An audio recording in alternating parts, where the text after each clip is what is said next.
vaxtlar bir sıra xəbər portallarında adına müxtəlif cür ittihamlar irəli sürülən Uğur 777 estetik klinika mərkəzindən cavab verilib. As Times Patrulaza istinadən xəbər verir ki, açıqlama verən klinika nümayəndəsi Fatimə Mahmudova bildirib ki, klientlər göstərilən xidmətlərdən razı qalsalar da, bəzi media qurumları tərəfindən gerçəkliyi əks etdirməyən məlumatlar yayılır. Son vaxtlar klinikanın fəaliyyəti ilə bağlı pasiyentlərin razılığı olmasına baxmayaraq, bəzi saytlar, xəbər portalları ağır ittiham və yalanlarla mərkəzin fəaliyyətinə xələl gətirəcək məlumatlar paylaşırlar. Bu şayələrin qarşısını almaq, dırnaqarası informasiyaların yalan olduğunu sübuta yetirmək və real olanı göstərmək üçün bu açıqlamanı etməyə özümüzə borc bildik.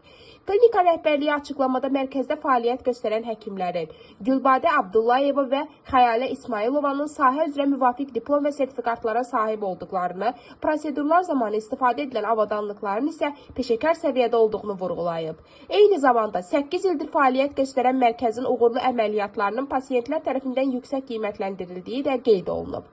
Mərkəz bu ittihamların yalan olduğunu sübuta yetirmək məqsədi ilə estetik müdaxilələr zamanı istifadə olunan avadanlıqları da göstərərək bu barədə məlumat verib.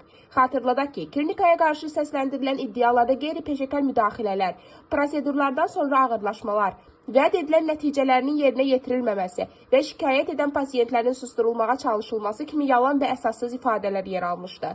Qeyd edək ki, mərkəzin rəsmi səhifəsindəki istifadəçi rəylərindən də aydın olur ki, pasiyentlər klinikadan razı qalıblar. Onlar yayılan ittihamların əsassız olduğunu və bu məlumatların klinikanı gözdən salmaq məqsədi ilə yayıldığını vurğulayıblar. O cümlədən Uğur 777 estetik klinika mərkəzi dövlətin sahibkarları dəstəkləməsinə baxmayaraq, bu tip yalan ifadələrlə klinikanı gözdən salmaq istəyən jurnalistləri və media qurumlarını obyektivliyə çağırıb.